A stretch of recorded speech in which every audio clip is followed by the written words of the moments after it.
Abra comigo a palavra do Senhor, 1 Coríntios, capítulo 11, verso 17.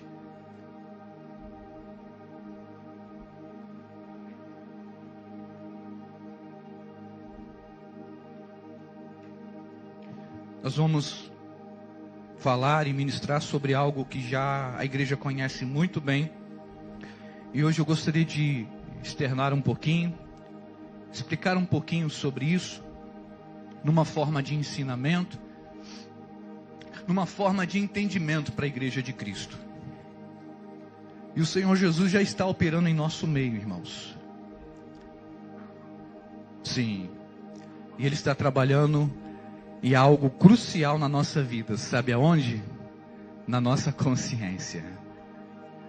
É a maior libertação que um salvo em Cristo pode viver. Então não vou me preocupar com muito barulho, com aleluia, com glória a Deus. Se você tem, você dá. Dá de graça aquilo que recebesse de graça. Se você tem paz, você vai dar paz. Se você tem amor, você vai dar amor. Se você tem glória e aleluia, se você está satisfeito, você vai liberar isso aí. Mas o que nós temos para falar para o Senhor é direcionamento, alinhamento, discernimento. E isso requer de nós posicionamento. E aí eu sei que um sermão talvez como esse, para entendimento, não vai arrancar muito avivamento. Eu digo na forma natural, mas na sobrenatural sim. Então o texto, Paulo escreve aos nossos irmãos em Coríntios, capítulo 11, verso 17, e ele diz assim: nisto, porém, que vos prescrevo, não vos louvo, porquanto vos ajuntais, não para melhor, e sim para pior. Porque antes de tudo estou informado haver divisões entre vós, quando vos reunis, onde, irmãos? Na onde, irmãos? Na igreja. E eu em parte creio, verso 19, porque até mesmo importa que haja partidos entre vós, para que também os aprovados, o que, irmãos? Os se tornem conhecidos em vosso meio. Quando, pois, vos reunis no mesmo lugar, não é a ceia do Senhor que comeis, porque ao comerdes, cada um antecipadamente toma sua própria ceia. E há quem tenha fome, ao passo que há também quem se embriague. Não tendes porventura casas onde comer e beber? Ou menosprezais a igreja de Deus e envergonhais os que nada têm? Que vos direi? Louvar-vos-ei? Nisto certamente não vos louvo. Verso 23. Porque eu recebi do Senhor o que também vos entreguei, que o Senhor Jesus, na noite em que foi traído, tomou o pão, e tendo dado graças, o partiu e disse: isto é o meu corpo que é dado por vós, fazei isto em memória de mim. Por semelhante modo, depois de haver ceado, tomou também o cálice, dizendo: este cálice é a nova aliança do meu sangue. Fazei isto todas as vezes que beberdes em memória de mim. Porque todas as vezes que comerdes deste pão e beberdes o cálice, anunciai a morte do Senhor até que venha. Verso 27. Por isso, aquele que come o pão e bebe o cálice do Senhor indignamente, será réu do corpo e do sangue do Senhor. Examine-se, pois, o homem a si mesmo. Examine-se o que, irmãos? O ser humano, o homem, a quem? A si? E assim coma do pão e beba do cálice. Pois quem come e bebe sem discernir o corpo, come e bebe juízo para si. Eis a razão porque há entre vós muitos fracos e doentes, e não poucos que dormem. verso 31, porque se nos julgássemos a nós mesmos, não seríamos julgados. Mas quando julgamos, somos disciplinados pelo Senhor para não sermos condenados com o mundo. Assim, pois, irmãos meus, quando vos reuni para comer, esperai uns pelos outros. Se alguém tem fome, coma em casa, a fim de não vos reunides para juízo. Quanto às demais coisas, eu as ordenarei quando estiver a ter convosco. Curve a sua cabeça, Pai, essa é a tua palavra. E que ela cumpra o propósito pela qual foi liberada em nossos corações. Que toda distração e ação do maligno caia por terra pelo poder que há no nome do Senhor Jesus. Assim declaramos. Amém. Amados irmãos, a ceia do Senhor Jesus é um elo memorial e uma lembrança que nos une e nos faz lembrar do sacrifício vigário de Jesus na cruz do Calvário. E no Antigo Testamento havia uma festa chamada festa Ágabe, que era a festa do amor, que é essa festa onde o povo se juntava e era um banquete. Então não era uma mesa simples como essa. Havia muita comida, muito pão, muita bebida. Mas o que estava acontecendo, conforme nós acabamos de ler nessa palavra, é que se esperava dessa festa que os que tinham uma condição financeira um pouco mais elevada, que eles viessem a prover das necessidades dos que eram menos favorecidos.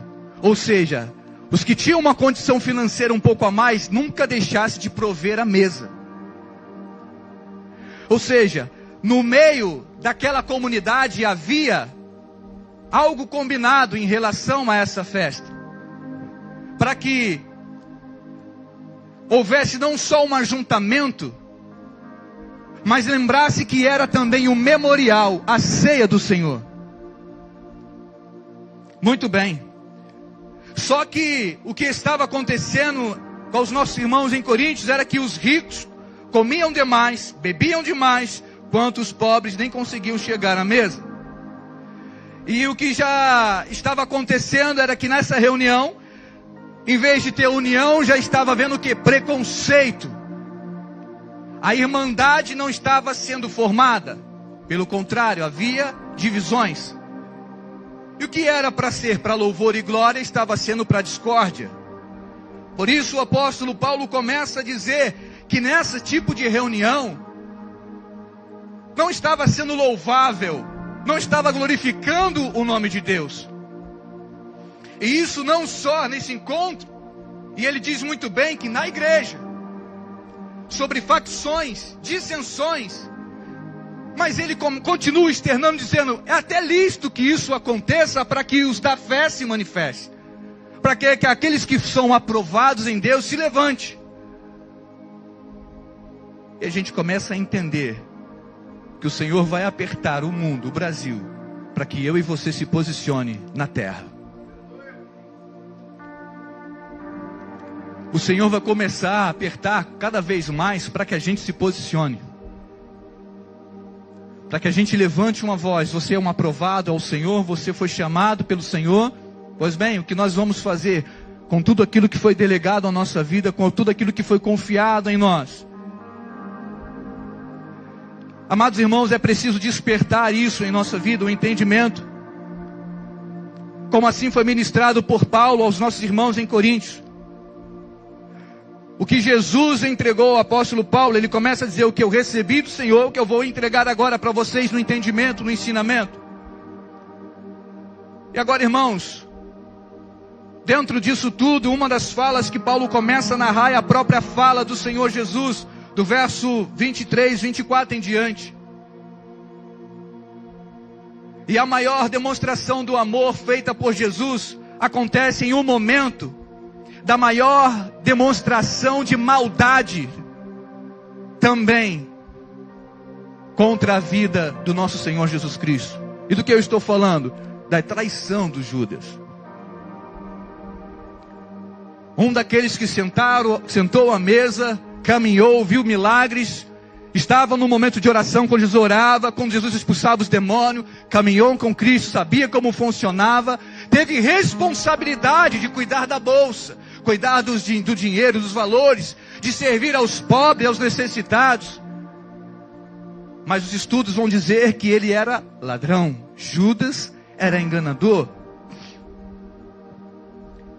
Os estudos vão dizer que no momento em que Jesus começa a mostrar aos seus discípulos o seu amor e revelar a sua missão, é onde também é revelada a traição.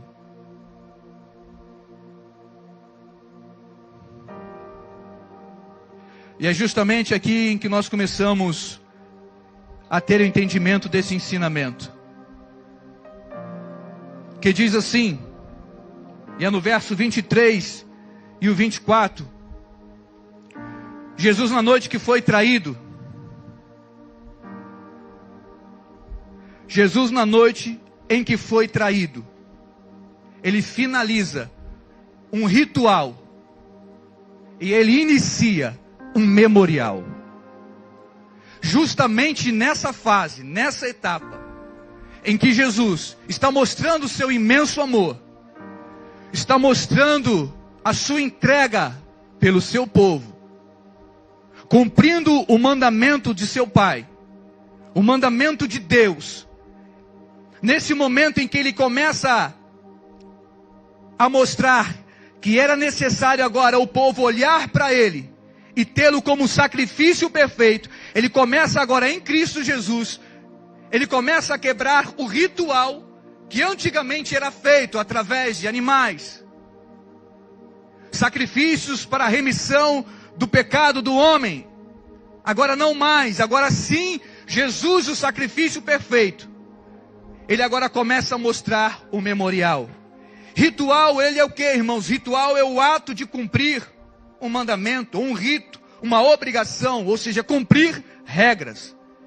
Diferente de um memorial, que é fazer pensar, como também fazer lembrar de algo, ou de pessoa, ou de um feito do passado que marcou a vida ou a história de alguém. Então Jesus começa a trocar o ritual que era feito no tempo passado para um ato de memorial dali por diante. Todos estão compreendendo até aqui? O que nós queremos entender e passar para o entendimento da igreja de Cristo nessa noite. Isto é, Jesus começa a dizer no verso 24, isto é o meu corpo que é dado por vós. Jesus aqui está sinalizando que agora, para perdão do pecado, para a remissão do homem, não seria mais preciso o ritual e sacrifício com os animais, pois ele mesmo se torna o sacrifício perfeito.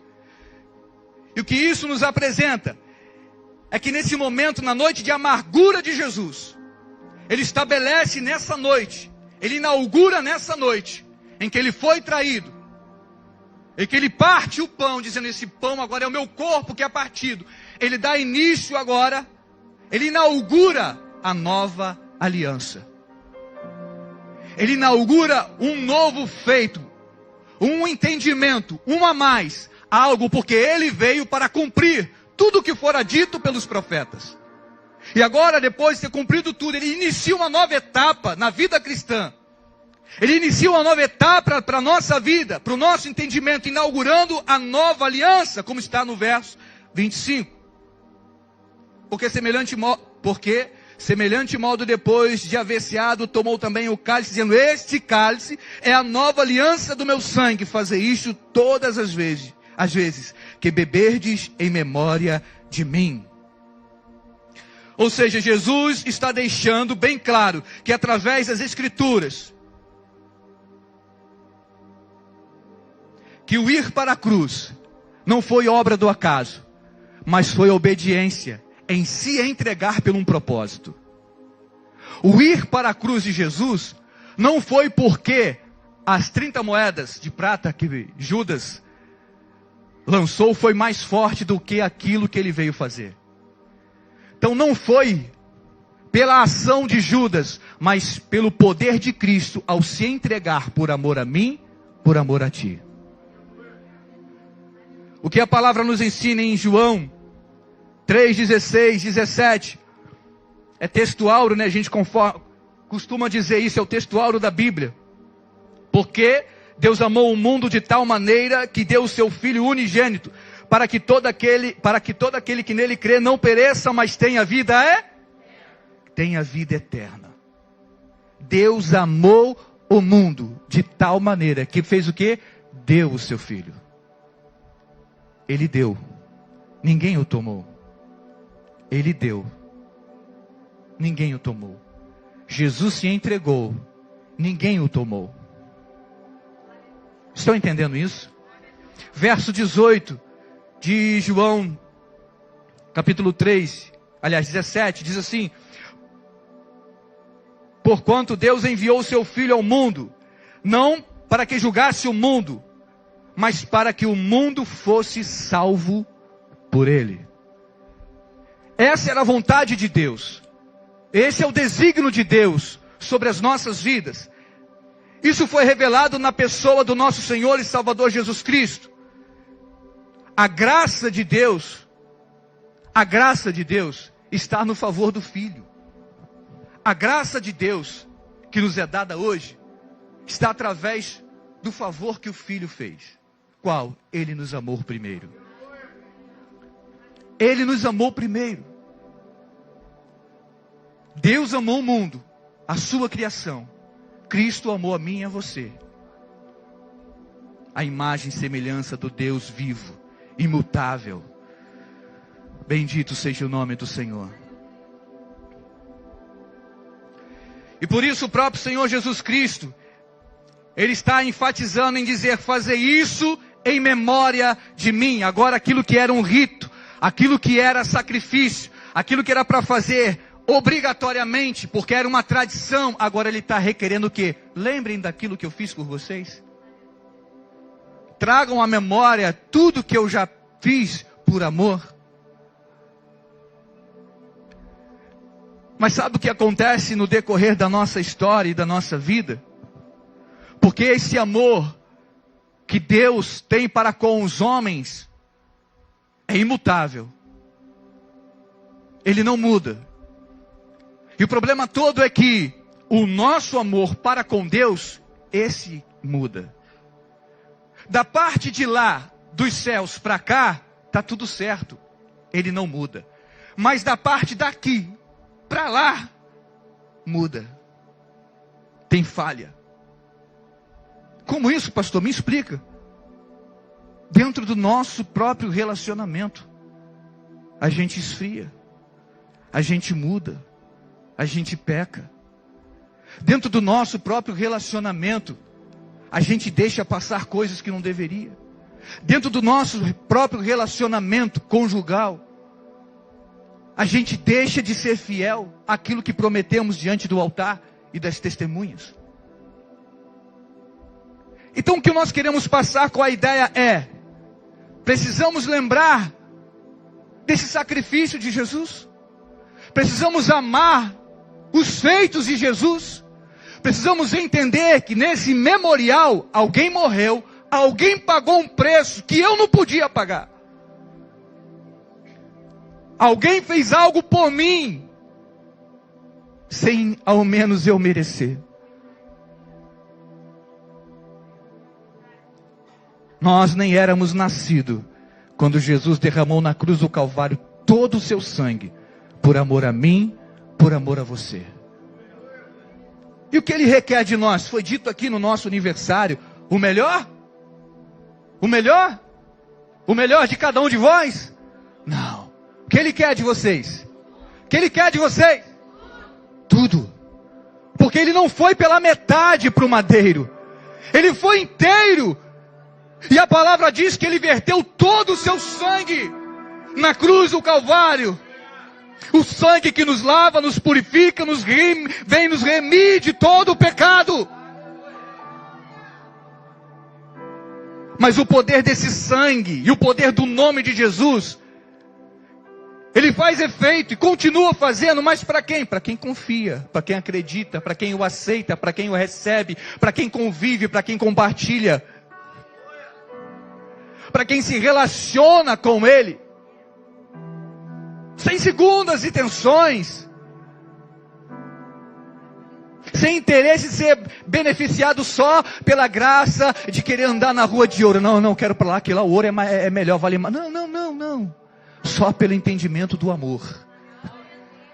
Alguém me amou. Alguém me amou e pagou um preço que eu não podia pagar. Alguém me amou.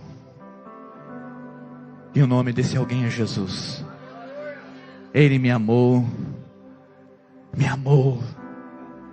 Me amou, me amou, me amou ao ponto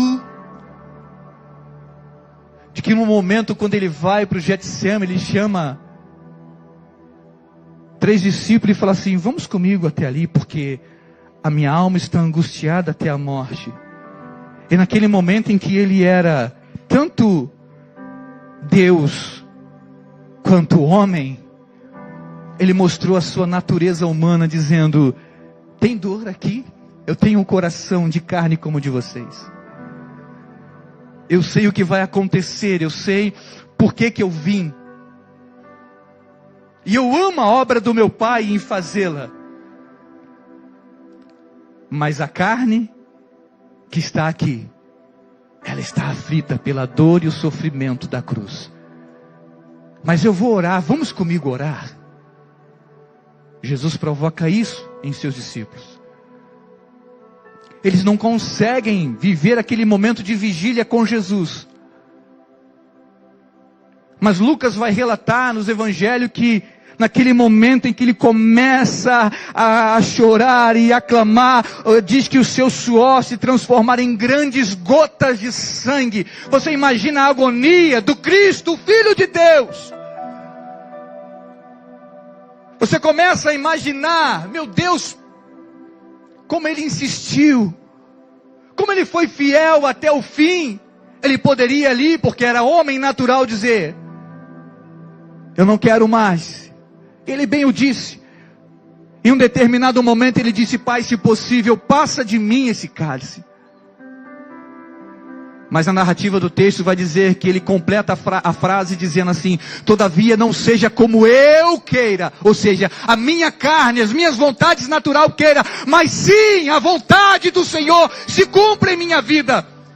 E aqui eu trago a referência desse amor de Deus para com os homens. Eu estou buscando em mim, em você, chacoalhando o nosso entendimento para saber qual é a nossa resposta mediante esse amor para com Deus.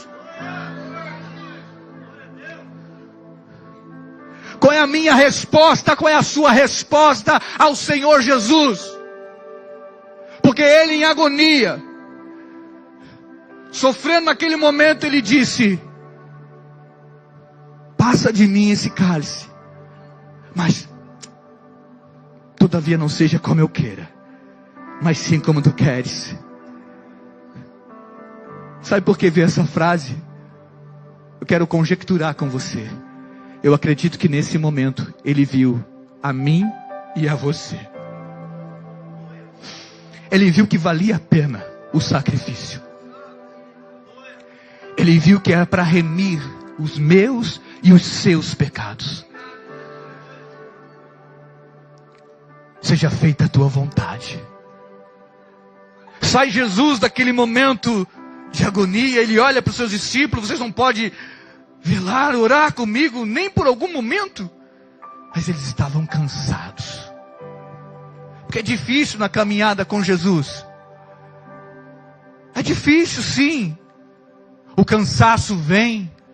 E nesses dias, eu não sei, irmãos, é uma pressão tão grande, um cansaço tão grande que tem tomado a igreja, tem tomado nossas vidas, tem tomado você talvez do trabalho, talvez de alguma coisa dentro de casa, talvez da escola, nos seus estudos, um cansaço. Ou será que é só comigo? Tem alguém que se identifica com esse cansaço? com cansaço, esgotamento físico. Parece que você trabalhou muito, você já fez muito. É uma pressão, e eu digo que é a pressão dos últimos dias. Eu digo que é a pressão da apostasia, onde nós precisamos lutar para não ficar nesse lugar, parados, vencidos pela pressão. Porque para nós, cristãos, homens e mulheres de Deus, nós somos trabalhados no Senhor é na pressão. Porque quanto mais aperta, quanto mais fica estreito o negócio, melhor a gente fica. Foi assim com os nossos irmãos do passado. O povo hebreu, nas mãos dos egípcios, eram castigados. E aí eles queriam adorar a Deus no deserto, e Faraó aumenta a carga de trabalho, a hora de trabalho, não tinha mais tempo de lazer, não tinha tempo mais para adorar, e o povo crescia e ficava mais forte, se multiplicava. E Satanás está tentando nesses dias calar a voz da igreja, roubar a minha e a sua adoração, e está botando pressão, bota pressão, dificuldade, está difícil no emprego, está difícil lá fora, está difícil dentro de casa, está difícil a convivência, está difícil, está botando pressão. E aí, qual é a tua resposta mediante a tudo isso? Tu vai procurar Jesus para adorar? Tu vai procurar o Senhor para adorar? Ou nós vamos ceder à pressão? Ou nós vamos ceder a tudo isso? E o ensinamento de Jesus é: não se renda, mas você tem um propósito. Há algo que o Senhor delegou à minha vida, à sua vida, para que a gente possa trilhar como um direcionamento, como um posicionamento para sermos felizes.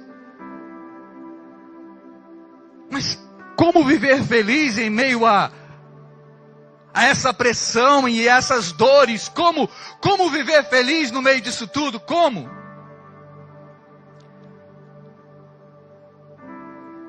É lembrar de tudo que Ele falou, que já é teu por direito, e tem alguém querendo tomar.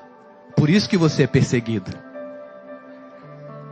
É alimentar a esperança através da fé e a convicção daquilo que por algum momento ainda você não toca, mas se você abrir os olhos espirituais, você vai ver. Talvez a pressão está tão grande, e você acha que você não pode acessar e não pode entrar nesse reino de luz, de amor. Mas quando você parar de prestar atenção na pressão e olhar para quem te prometeu salvação, você vai enxergar a porta, você vai ver o caminho, você vai entender tudo, e você vai viver a graça, o favor do Senhor sobre a sua vida.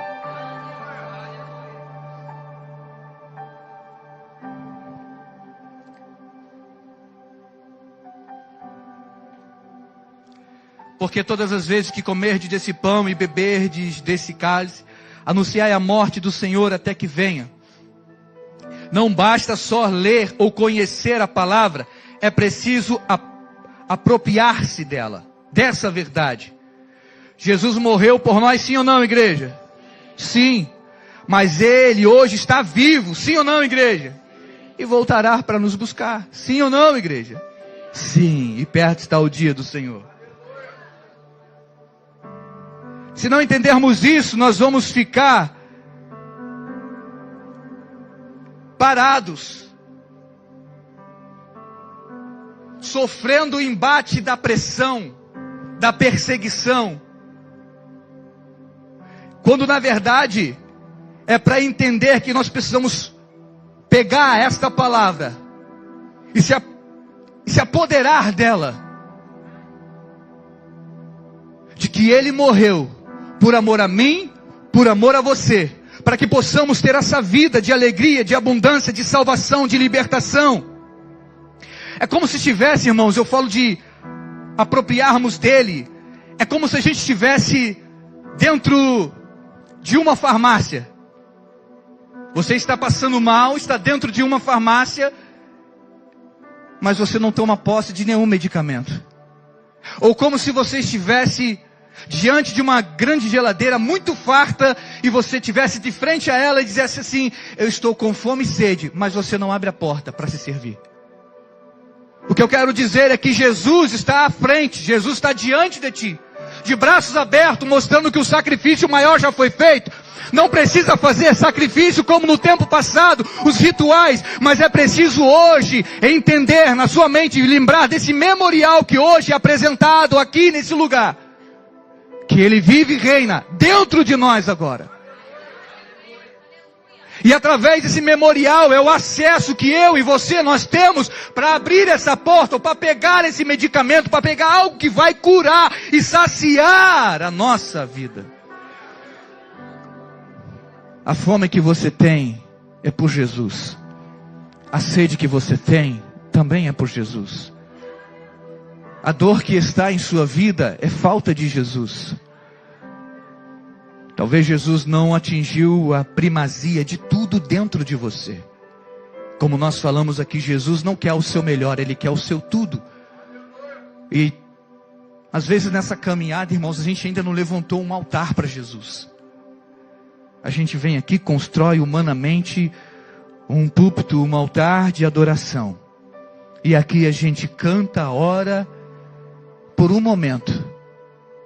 Daqui a pouco a gente desce, sai desse estágio, desse nível e vai viver um outro momento. Assim somos nós. Nós passamos por fase, por estágios em nossa vida. Mas o que a gente não pode deixar passar, e a convicção e a certeza disso aqui, ó. Há uma mesa preparada. Há um lugar para você nessa mesa.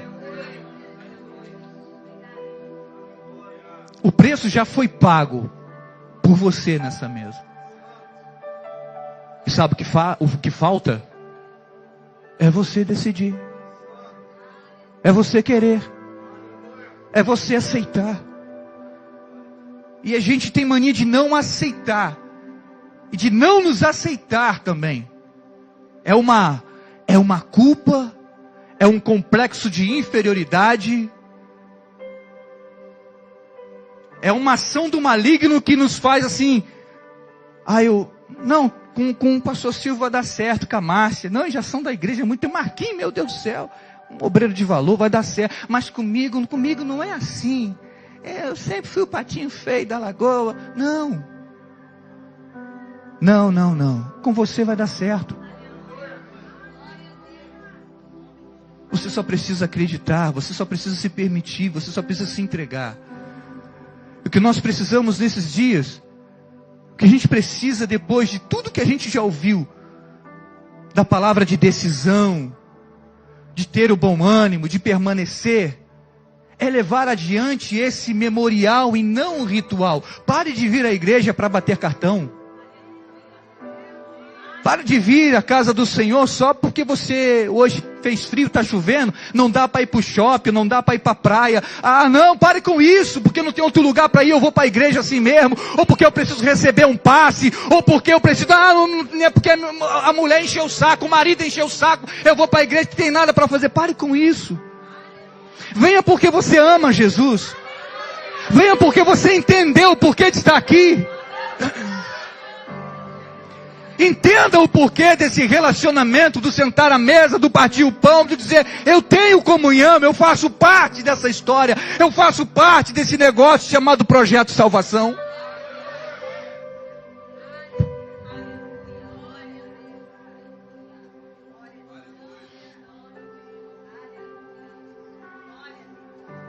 Então agora o que nós estamos dizendo não se trata só do ato do comer ou beber, mas é de algo espiritual e não físico mais. Pois o tratar de Jesus em nossa vida é para que haja entendimento e uma consciência. Porque nós recebemos Jesus não é porque comemos dele, mas é pela fé que nós temos nele. Porque o pão que está aqui e o suco não vai se materializar na carne e nem no sangue de Jesus. Porque ele disse que é um memorial, então não é mais sacrifício, mas sim entendimento. E o que é memorial? É trazer a lembrança. Você precisa trazer a sua lembrança, como começou a sua história, a sua caminhada, como foi aquele dia que você levantou a mão para Jesus e falou assim: nossa, esse Jesus mudou a minha vida. Esse Jesus mudou a minha história.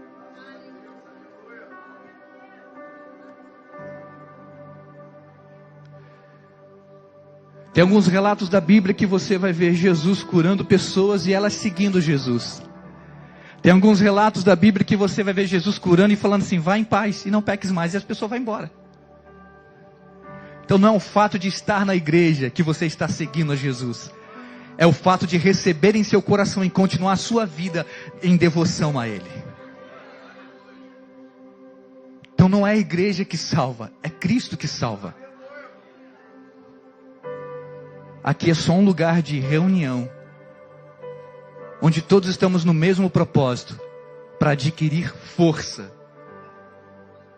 E aprendermos com a necessidade um do outro, que dá para a gente vencer. Quando a gente vê um ou outro passando por adversidade, dificuldade, a gente precisa fazer o quê? Calma, irmão, vai dar certo. Eu venci, eu já passei por isso. É isso que Paulo está exortando lá atrás. Vocês estão se juntando, não é para a ceia do Senhor, não é para lembrar de coisa que Ele fez do sacrifício, não é para coisa boa não. Estão se juntando para ter facções no meio de vocês, dissensões, intrigas, brigas. Mas não foi por isso, para isso que Jesus morreu. E o nosso caminho precisa ser um caminho de retidão. Amém, igreja?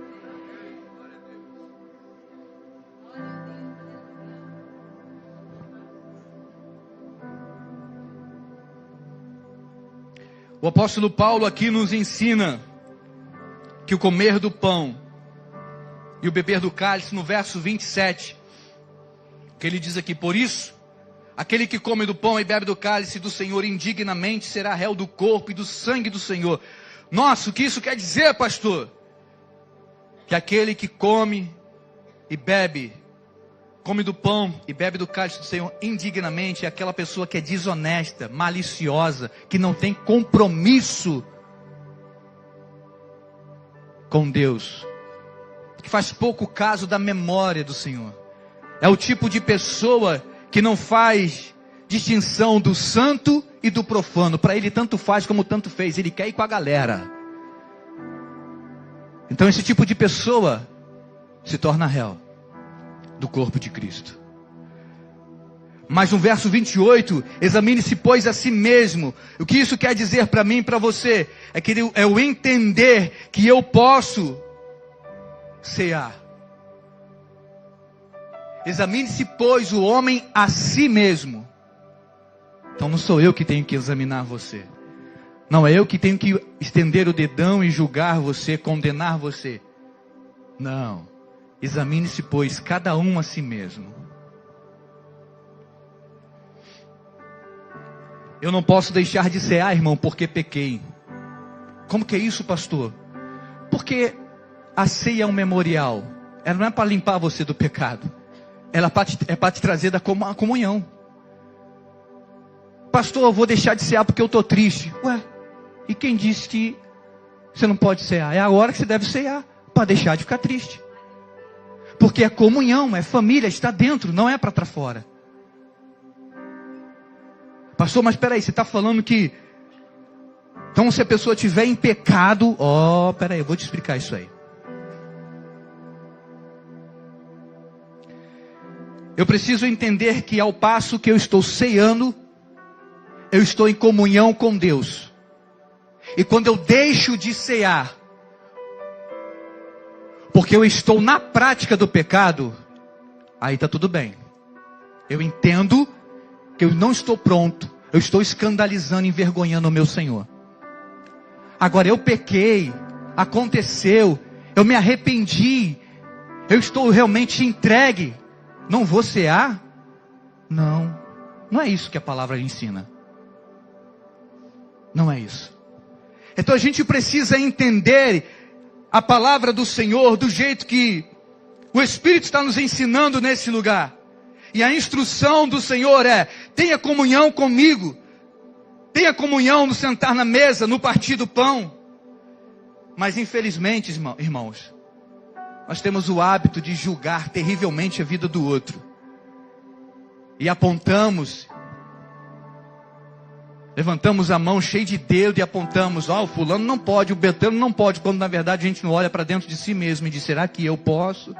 Será que eu estou bem? Será que eu reconheço o sacrifício de Jesus e estou vivendo para Ele, vivo por Ele? Quem é digno, irmãos? Quem é digno? Quem é digno aqui? Quem entre nós é digno, irmãos? Ninguém é digno. O único digno é Cristo. Ninguém, não existe um homem sobre a face da terra digno. Nós estamos caminhando, buscando em Deus essa dignidade.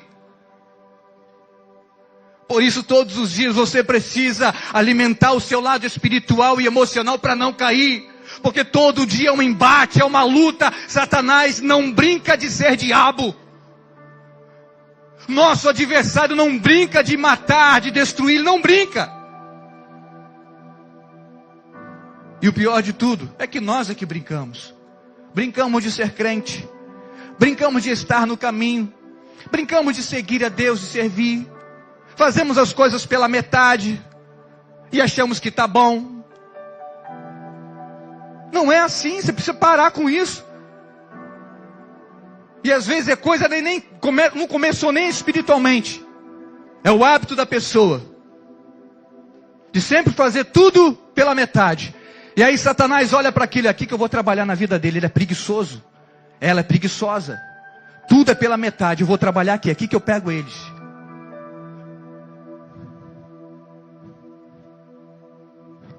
Irmãos, nosso adversário está no mundo desde a época de Adão. Aí você quer enganar o inimigo agora? Você acha que você conhece mais seu inimigo do que ele a ti? Diferente de Satanás, irmãos. Ele tem paciência, nós não.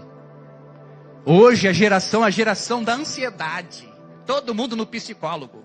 Todo mundo. Consulta com o psicólogo e vai para a cura da alma achando que pastor é psicólogo. Eu não sou psicólogo. Eu prego a palavra de Deus, ensino vocês o caminho que se deve andar. Mas o ato de decisão é seu. E a gente precisa entender isso, que o ato de se purificar é nosso. Para vir para aqui, para a igreja, você não tomou banho? Tem alguém fedido aí, irmão?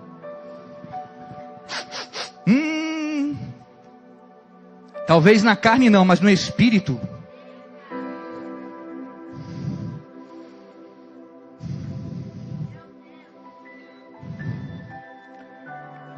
Talvez aos meus olhos você pode me enganar. Está bem bonitinho, bem adornado, mas por dentro sepulcro caiado.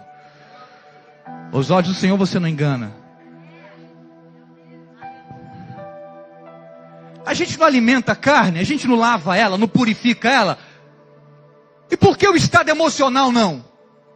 E por que a vida cotidiana com o Senhor não? A gente deixa de alimentar o nosso lado espiritual, mas não para de alimentar a carne. Não vou para o culto, choveu, mas para o trabalho vai. Porque o culto não dá dinheiro, mas esquece que o dono da bênção, quem abriu as portas para você, foi o Senhor dessa casa. Quando tu estava moribundo, desempregado, comendo um pão que o diabo amassou, foi na consagração, foi na oração, foi na vigília, foi na sala de oração, foi na oficina de oração, foi no gabinete, que tu alcançou vitória. Mas aí culto, fez frio, está chovendo, não vou.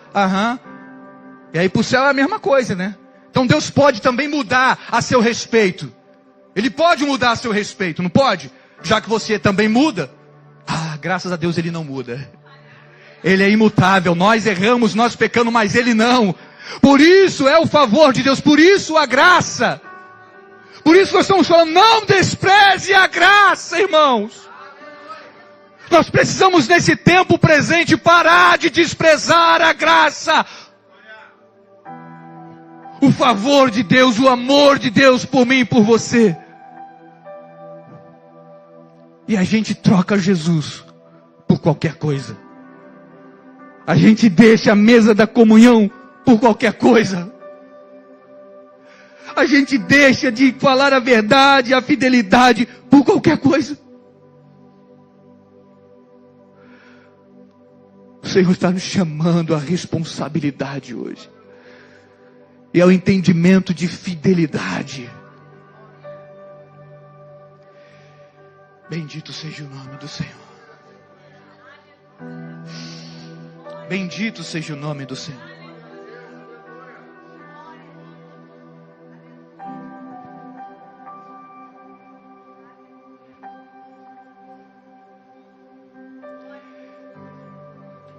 Jesus em vida tocou nos leprosos, tocou nos defuntos, ressuscitou defunto, expulsou demônio.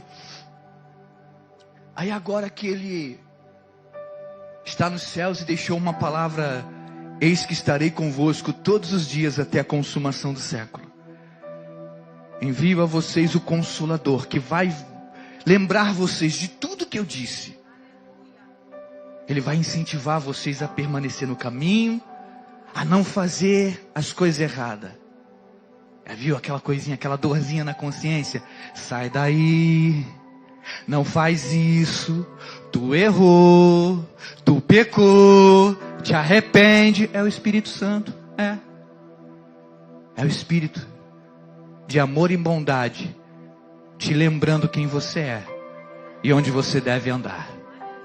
Agora, se Jesus fez tudo isso em vida, e agora nós temos aqui a representação do corpo de Cristo, trazemos a memória a ceia do Senhor. Por que ela não pode ser tomada? Porque você não pode participar desse momento. Porque você não tem entendimento da cura do Senhor através da comunhão, do partir do pão. E a intenção do maligno é justamente essa: distanciar você da comunhão e da mesa. A intenção do maligno é justamente essa: fazer que você se sinta tão indigno, tão ruim, ao ponto de ficar para trás e se afastar de tudo aquilo que Jesus te deu como herança, como direito.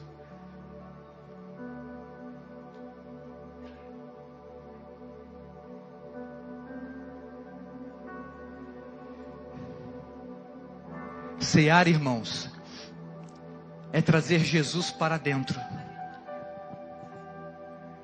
O ato de sentar à mesa e cear é trazer Jesus para dentro. E às vezes temos o ato de cear como que Jesus está ali do lado de fora, e só quem pode são os santos dos santos. O véu já se rasgou, irmãos. Nos deu liberdade. E ele se rasgou do alto para baixo, não de baixo para cima. Ele quis. Começou nele. Ele quis. Ele se doou. Ele se entregou. Ele faz o favor de nos amar primeiro e nos mostrar a possibilidade de salvação através da comunhão. E onde a gente precisa fortalecer no nosso entendimento é justamente essa alegria de poder comer e beber em memória dele. Cear hoje é lembrar no passado que alguém morreu, sofreu um duro castigo, morreu por amor a mim. Ao mesmo tempo também nos remete a um futuro, que essa mesma pessoa, Jesus Cristo, Ele também nos aponta para um futuro, para uma glória, para uma casa, para um lugar, para um caminho de retidão na pessoa dele. Então, ao mesmo tempo que eu me entristeço por lembrar, Ele morreu por mim, eu reconheço que Ele é o meu Salvador, e ao mesmo tempo eu também me lembro que Ele está vivo, e é Redentor.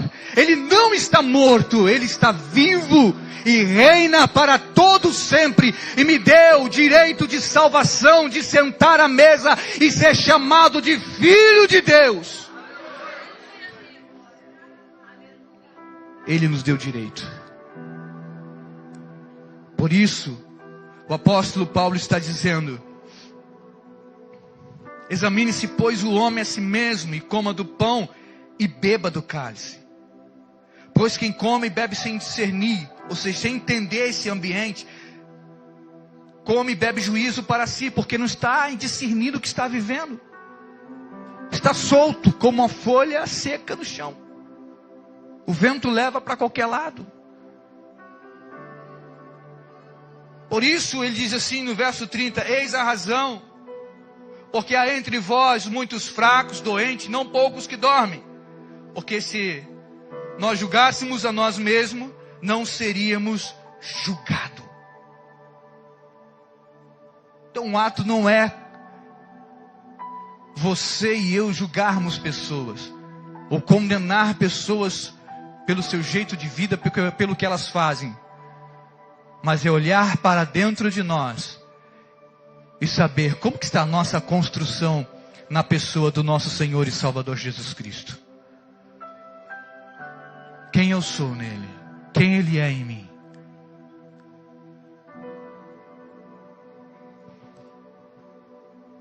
Eu gostaria de chamar o Ministério de Louvor.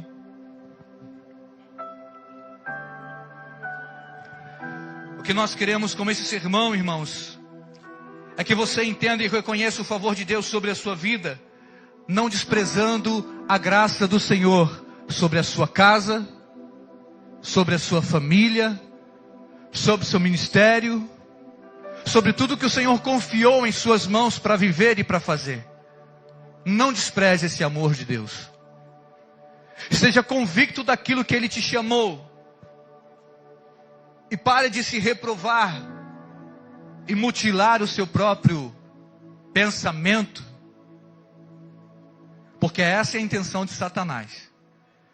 Que você comece a se arrasar, você mesmo, ao ponto de não enxergar Jesus. Ao ponto de não vê-lo em você. Ao ponto de não acreditar que Ele está vivo e caminha contigo. Como? Através do Espírito Santo. Te dando sinais, como foi dito aqui. Fique firme, permaneça, não ceda. Ei, retome o caminho, calcule novamente a sua rota. Opa, saúde a rota, calcule novamente, volte atrás. Erramos todos os dias, pecamos todos os dias. Não existe entre nós um justo sequer. A igreja não é feita por homens e mulheres melhores do que o outro, não. Aqui eu costumo dizer que é a comunidade dos pecadores. Sim. Aqui é a comunidade dos pecadores que estão acertando, vivendo em Deus. Todos nós entendemos que nós somos pecadores, somos falhos diante do Senhor. Reconhecemos isso. Mas todos nós aqui estamos, é o que eu espero, com o mesmo entendimento de que Jesus Cristo é o Senhor, e Ele é o nosso Redentor, e Ele, através do seu poder de aperfeiçoamento, é capaz de nos mudar e nos transformar, e nos levar para viver no reino de luz do Filho do seu amor. Para isso, eu te convido a ficar de pé nesse momento. E somente a curvar a sua cabeça e orar, para que a compreensão entre em seu coração, na sua mente, para que haja discernimento em você agora.